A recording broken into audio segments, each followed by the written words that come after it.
And literally just a simple position change, some pushes on the side, a few squatting pushes, got the baby out within 20 minutes.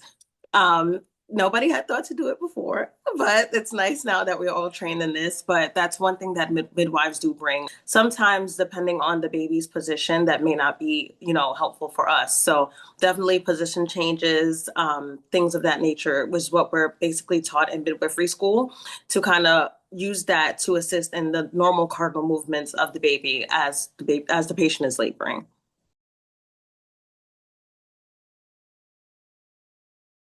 So Staten Islander News is here today with Shauna Paul. Shauna Paul is a certified nurse midwife, and as an experienced midwife at Sunset Park Family Health Center at NYU Langone, Shauna Paul brings almost 10 years of specialized expertise in labor and delivery, patient education, and postpartum care to her patients. With a special focus on maternal health, she strives for health equity and decreasing maternal morbidity and mortality among all women. Driven by her passion for women's health, she balances her roles as a mother to two wonderful children, one whom she had at only 19 years old, and as a healthcare provider, ensuring that women receive the support and care they deserve before, during, and after their reproductive journey. So, beyond her clinical practice, Shauna is a tireless advocate for improving health outcomes among minority women and reproductive justice for all women. With her unwavering dedication and willingness to learn, Shauna is making a profound impact on the lives of women and families in her community, ensuring that every woman receives the care and support she deserves. So, good morning, Shauna. It's great to have you with us. Good morning. Thank you so much. It's great to be here. So, just to kind of go over for our audience what we're going to be talking about today is we're going to be talking about some positive experiences of midwifery where the collaboration or the presence of a midwife made all the difference in having a vaginal birth, having a positive birth outcome, and kind of, helping to overall reduce those kind of morbidity and mortality numbers just by the kind of patience and basically what midwifery brings to a birth. So if you want to just share a couple of stories, and then what we're going to do after we share the stories is we're going to kind of go over what the laws were, what Mhm. the laws changed to, and some of the issues with the current laws, and then what they're planning to do going forward, like hopefully in the next legislative session or the next one after that. So if you want to start with a couple of stories, that would be great. Absolutely. So midwives basically we master in physiologic birth. With birth, all births should be physiologic essentially. It's a natural occurrence that just naturally happens. It's been happening since the beginning of time, and we try to preserve that. Where I would say one story that I have to share is there was a patient who I came in the morning around 6 a.m. that started my shift. She had been pushing for almost 2.5 hours. The baby was a regular sized baby, maybe like 6.5 to 7.5 pounds. But the pushing just wasn't effective. The baby couldn't come down any station or anything like that. And then what I thought to do, in my midwifery experience, we were taught spinning babies, which is a course that's taught by some labor and delivery nurses, where kind of moving your body into certain positions help to dislodge the fetal head out of the pelvis to kind of readjust and stuff like that. And literally just a simple position change, some pushes on the side, a few squatting pushes, got the baby out within 20 minutes.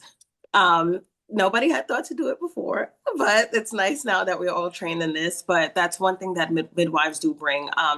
We often see patients delivering in a lithotomy position, which is lying on the back with the legs up. And while that is helpful most times, sometimes depending on the baby's position, that may not be, helpful for us. So definitely position changes, things of that nature was what we're basically taught in midwifery school to kind of use that to assist in the normal cardinal movements of the baby as the patient is laboring.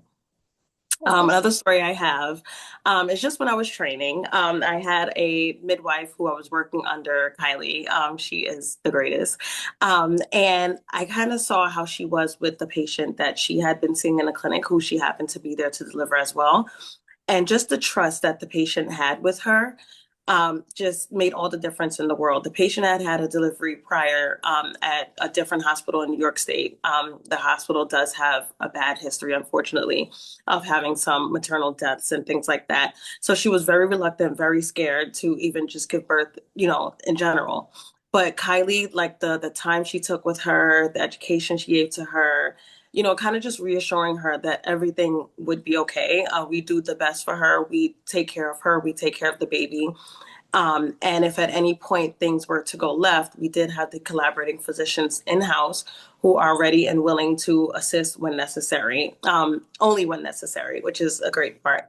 And she went on to have a beautiful vaginal delivery, no epidural, very minimal bleeding after. It was just amazing. And coming from someone who's had traumatizing births in the past to having something so beautiful and so calm is just made all the difference in the world. And Kylie taught me how to be the midwife that I am today. So thank you so much, Kylie.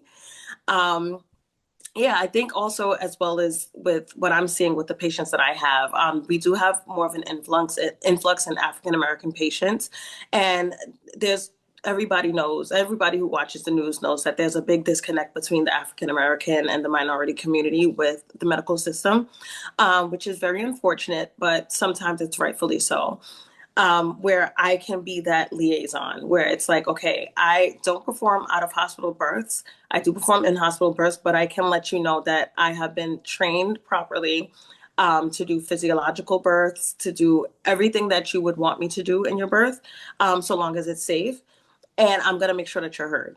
I'm going to make sure that we try to do everything that you want, so long as it's safe again, just so that you can have that kind of safe space with me, so that you don't have to be reluctant to get care when something's wrong, or you don't have to feel like, okay, I can't go here because I don't trust these people. I'm afraid I may not leave the hospital.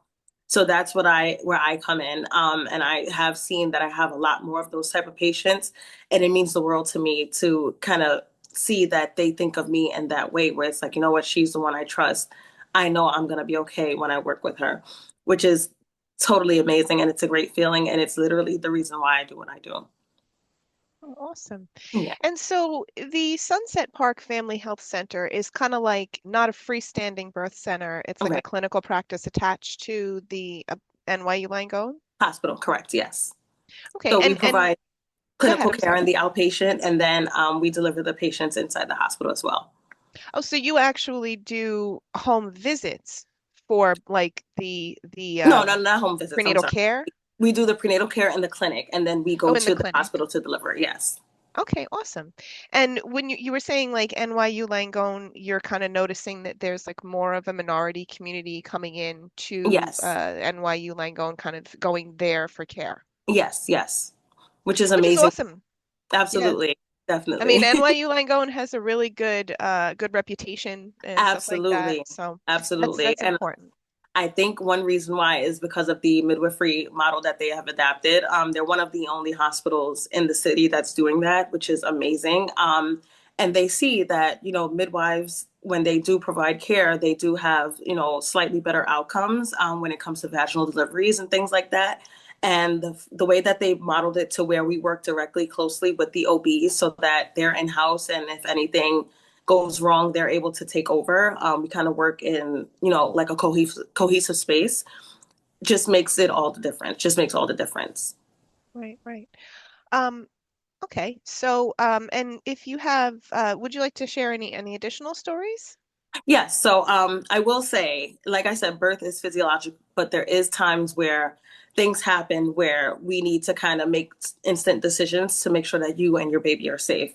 I did have a patient where she had been pushing for a very long time. This first baby, very big baby, might I add, and literally from 1 minute to the next, the baby's heart rate started to decelerate and things were going wrong. And there had to be an emergency C-section planned for her. And luckily, we did have the expertise of our OB in-house attending that was there that can easily get her into the OR, deliver baby, make sure her and baby are totally fine. And luckily we did, because at that time there was a lot of things going on. Her placenta was abrupting, which means that the placenta was kind of not functioning at that point. So any minute, anything could have happened to her or the baby. So luckily we had those people there where they can, kind of come in and take over to where, everybody's in a good place, everybody's safe, mom is great, baby is great, and they're happily ever after now. That's awesome. And yeah, I know like in the past, when I was doing the research for this, there was one hospital, St. Vincent's, which Hmm. is not the same St. Vincent's as was later in Staten Yeah. Island. I don't think it's anything to do with it, where they had done practice agreements because prior to Hmm. 2010, you guys were required to have a practice agreement with Yes. an OB, which kind of was like when I was reading the book by Jennifer Block, who is one of the editors of Our Bodies Ourselves, which is a book everybody knows about, Yes. she was talking about like what is the benefit to an obstetrician to give a midwife their Hmm. competition Hmm. a Yes. practice agreement. They're going to be giving their patient Absolutely. their, and if they see it as their money, because some Absolutely. doctors do, some doctors don't, Very true. what is the benefit to the physician? Nothing. Just Yeah, at they're all. out of the goodness of Absolutely. their heart. Yes. Very true. Very true. So back in 2010, they finally changed that. And Yeah. the odd thing was when I was looking into this is you know who Mayor Adams is. Yes. Yes. So Mayor Adams was heavily responsible for getting the 2010 Act passed. I didn't even Yeah. realize he was formerly a senator of Yeah. New York Yeah. State. So basically, the 1992 law defined the practice of midwifery and also made it so that there were two different pathways, but they both have the same educational requirement, Yes. which is Yeah. a master's degree. Correct. So people have to go through 4 years of school, then they have to go through Yes. 4 years of a master's degree. And as not everybody knows, master's degree programs are not qualified for Pell Grants. Absolutely. So if a low income person is able to go through the bachelor's program and they've Yes. got their degree and they don't have any student debt, and if they want to go on to the master's program, they're going to Yes. have student debt or they're going to have Absolutely. something else like that. Very true. So that's something that I know I was actually speaking with Senator Scarcella Spanton's representative yesterday because we're trying to find out what's going on with CUNY. Hmm. Is she got a an educational program that they're creating at CUNY for Okay. midwives, but it doesn't exist yet. So I was Yes. asking a whole bunch of questions, and they're like, Yes. they don't have answers yet. But and the reason why she wants it to be CUNY is because CUNY is more affordable. It's more Absolutely. affordable overall. It's only $7,000 if you go to a CUNY Absolutely. CUNY school. SUNY, I think, is 8,500 or Yeah. something like that. They're I'm an all the alumni same of price. Kingsborough Community College. Absolutely. I got my nursing degree at Kingsborough. So I'm a CUNY alum. Yep. And they also are trying to make like I'm guessing they're trying to make like financial aid or scholarship programs for the master's portion too to Yes. allow more people to do it because one of the things that had happened back in 2019 is after this Midwifery Modernization Act and everything, there was like a crackdown. You can only call it like a Yes. crackdown on Yes. midwives Correct. because they needed to crack down on midwives for some Yeah. reason. It was like, Correct. okay. And this woman was put in jail. She had 94 felony counts against her because she would go to the Amish communities Hmm. and she was a midwife in another state. So she had like 2 years or four, I think she had like 30 years of experience, like Yeah. just to be fair. Yeah. But she didn't have a master's degree and she didn't have the New York license. And so they put Yeah. her in jail for that. So the act that they're trying to push now Hmm. would make it so that in the Amish and Mennonite communities where they live by barter. I've Yeah. actually never Correct. been there. I've never met a Mennonite or Amish person. I've driven through their town going to Same. is it Dorney Park, maybe something Yeah. like no, Yeah. no, Hershey Park. Park. Yeah. Hershey Park. Correct. Right. And so that's about all I knew about them. But apparently, they don't have a lot of money. They're the women in their culture have a baby every year, Hmm. and they try to barter with people. So if a person has gone through the master's degree and all of that stuff, they've got all this student debt. They really have to make money. Yeah. They really can't go into the Mennonite community, even if they want to, because then they won't be able to make enough money to live. Correct. So what they're trying to do in this new law, and it's right now it's going to education committee, so we don't know exactly what it's going to be yet, is kind of realign New York more with like Vermont and the other Yeah, 30 states that yeah. allow something called direct entry midwife, which Hmm. is a midwife who's entering by practicing. Like she's Correct. been practicing for 2 years, she's done 200 births, and she took a test. So Yes. it'd be interesting to see how that kind of plays out because that will, I don't know, what would you think about that? Do you think that it would be helpful to have more midwives with less stringent requirements and open up the field to more people? So I think definitely we need more midwives. We need more access to care. There are, America's full of big cities, but there are a lot of small towns as well where it is hard for them to get care. And it's very important that, access to care is given to every single person in this country. It's our right.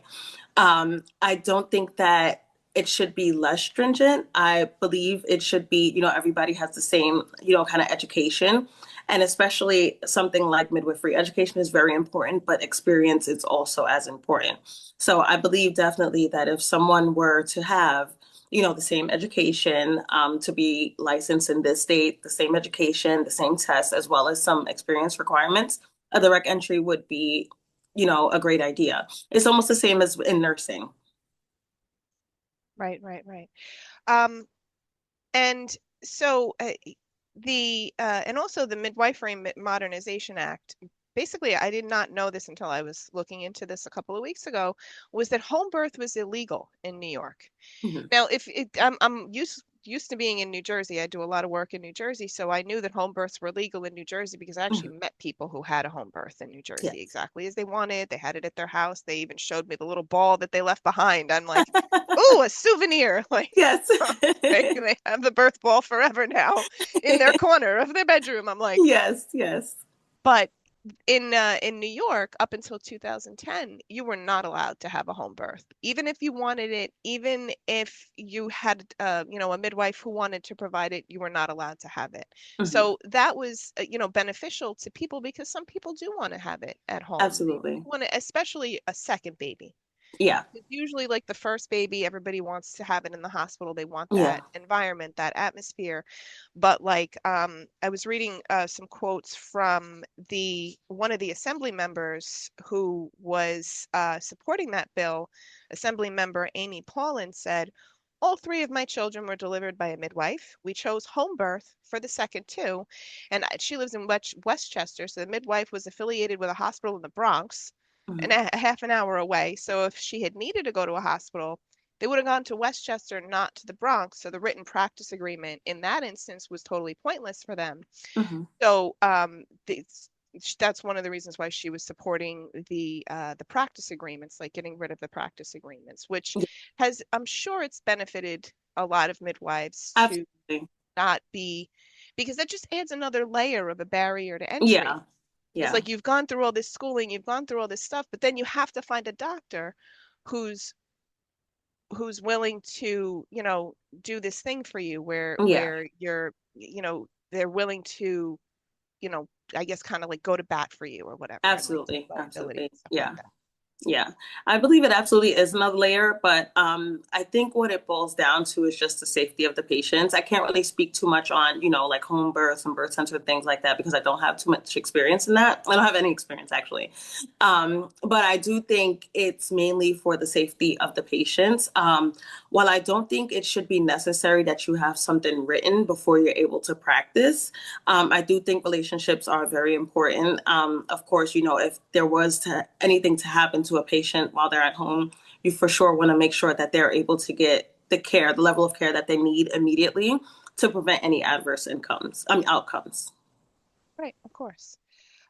So now, basically, like I said, everything is in flux at this point. But Yeah. is there anything else that you would like to add about, kind of positive experiences that you've, or maybe what women have told you Mhm. about the experience of being able to have a midwife provide their care? Um, I think people look at us as kind of like the Zen, the calm, Everything that is not so strict and scary, which is what people usually correlate hospitals to or doctors to. And I love that. I love that. I love the fact that people look to me as a kind of a safety net. They're like, hey, you know what? I see a midwife, so I know I'm going to be heard. I know my concerns are going to be addressed, but I also know that I can get care, in a hospital where I know if anything was to go wrong, she has the resources that she needs to make sure that we're okay. And I think that's just the greatest thing ever. And it needs to be more of this. It shouldn't be so hard for people to go through this pathway. You understand what I'm saying? And it should be, especially the fact that, like I said, there is a lot of research that shows better outcomes with midwives. There's a lot of evidence now that there are like a disconnect with certain doctors and things like that. So let us be the liaison to, getting these patients to come back to care, reestablishing the trust in the health system, and everybody's going to be okay. Everybody's going to be happy. Yep. And you actually also at NYU Langone, they have doulas on staff as well. Yes, we do have doulas with the NYU Langone Family Health Centers. We have a program where we connect some doulas with patients if they are interested, which is a great thing that we can do because doulas do help kind of support the parent, the patient in labor as well as sometimes postpartum as well. So it is a great program, absolutely. Right, right. And actually with regard to like what we were talking about with the Hmm. costs and all of that stuff, becoming a doula is much less expensive, much Absolutely. less schooling. I Yeah. believe just recently Mayor Adams had proposed something in the city Yeah. where there's a CUNY program where you can become a doula for Oh wow, I free didn't know if you're that. low income. So yeah, I'll Oh, have to that's send you amazing. guys Yeah. that link. So it was something that he just did, and I'm like it's slipping my mind a little bit now, and I'm gonna put like a thing over the screen here Yeah. just to let people know exactly what it is that I'm talking about Absolutely. because it's a lot less stringent. They have a Yeah. lot less rights and responsibilities. Like Yeah. the doula cannot actually deliver the baby itself. Right. I just wanted to kind of make that the doulas are not clinical. As midwives, we provide clinical care. We deliver babies. We provide GYN care and things like that. Doulas more so offer support. Right, exactly. Yeah. And I think many midwives choose to go through the pharmaceutical pathway where they can also prescribe medications. Hmm. Correct. Yeah. Not all of them do, but some of them do choose to add that on so that Well, they as a licensed midwife in New York State, you do have prescriptive privileges, regardless of what, I guess, pathway you go to, whether you're a certified professional midwife or you're a certified nurse midwife. All licensed midwives in New York States do have prescriptive privileges. Oh, that's good. So you wouldn't, so if a person really wanted to have a natural birth and not really, if they can avoid it, because obviously there's times that they can't avoid it, Hmm. they can actually have a midwife start to finish and Absolutely. beyond. Definitely. Definitely. Beyond from, I say from puberty to menopause, we can take care of you as midwives. Right. And that's actually something I was learning about recently is that if somebody doesn't want to go to a gynecologist for their regular checkups and exams, they can actually go to a midwife for that. Absolutely. And we also do provide some primary care as well. A lot of our patients at the family health centers are patients who come from low income families and stuff like that, who they don't really get care unless they're pregnant. So a lot of the times they are missing gaps in primary care, screenings and things like that. And we act as the primary care provider as well in some of those cases. So we can do it all, except Yep. surgeries. Yep. That's fantastic because there are some people who are afraid of doctors. Absolutely. It's a reality of the situation. Maybe they've had bad experiences. Maybe their mom Definitely. did. Maybe their sister did. And so Yeah. they're kind of like afraid of going to doctors. So a midwife is somebody who has that kind of clinical experience Hmm. and can provide almost everything that a doctor can in a more kind of, like you were saying, like a Zen kind of Exactly. atmosphere Yes. where they're trying Definitely. to keep you not stressed. Like, Yes. 'cause I Yes. know a lot of times, like doctors are like, I have another patient in 5 minutes. I only have, Yeah. I have to run around and they can be stressed. Absolutely. Whereas a midwife, both during the delivery portion as well Hmm. as before, is going Yeah. to be a little bit more laid back and more relaxing for a person to see. Would you say Definitely. that's correct? Yes. Absolutely. Absolutely. Okay, awesome. So th I think this was a great conversation, and our audience will definitely learn a lot about becoming a midwife or going to a midwife. It is definitely an option for people to, have have a better chance of having the birth that they want. Absolutely, definitely, definitely. So, is there anything else that you would like to add?